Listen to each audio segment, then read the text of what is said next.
all those things that they've never heard of. And all of a sudden they become journalists. There's a guy named Alex Jones in the United States. Last year his unofficial income was $36 million. Okay? And he has a show, Alex Jones show. And I don't know how many of you have heard, several years ago, Sandy Hook Elementary School in Pune. And there's massive gun violence there, and many children died, bloody, horrible bodies, they were on the floor, totally massacred.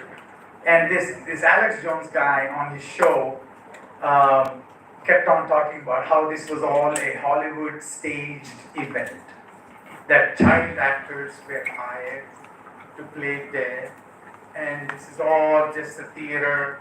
It was all sensational aspects, kind of orchestrated by the liberal democratic side of the political side. And just last week, finally, he paid a price. The courts ruled for the parents of the children who died, for the incredible trauma that they had to endure listening to his show, that totally berating and insulting the parents of the children who had died. So these are the guys who are now literally driving the public consciousness in the United States. And that's what will be happening. I'm telling you, in a way that what happens in the United States will be happening in an Indian democracy also.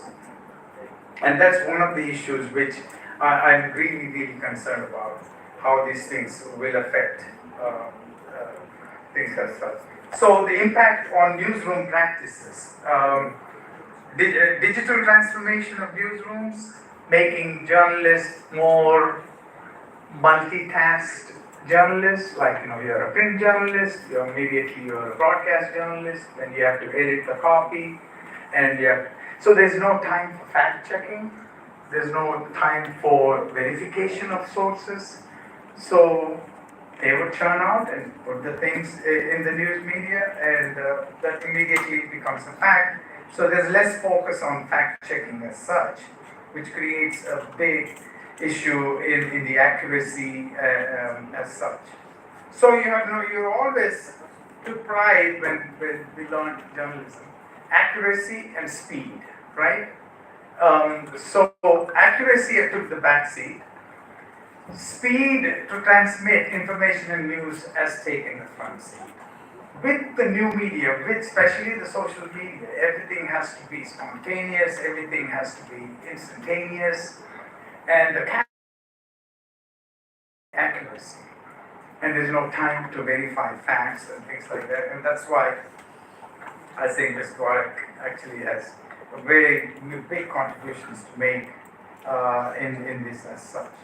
And the explosion of news platforms.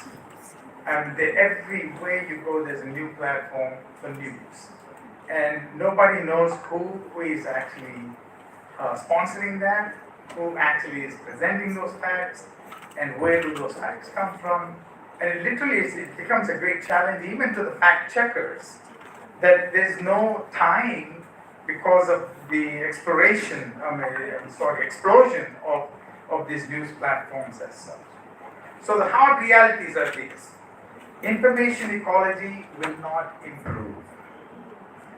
New technologies will make things worse, especially for news in a democracy.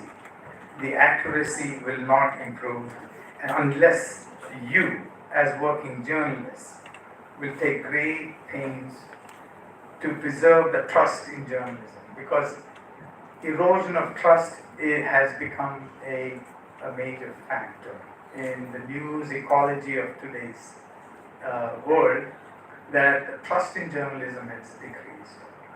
And you have to actually take great pains to regain the public trust in this as such. And human ecology doesn't improve because human nature is the real issue, real problem. We're all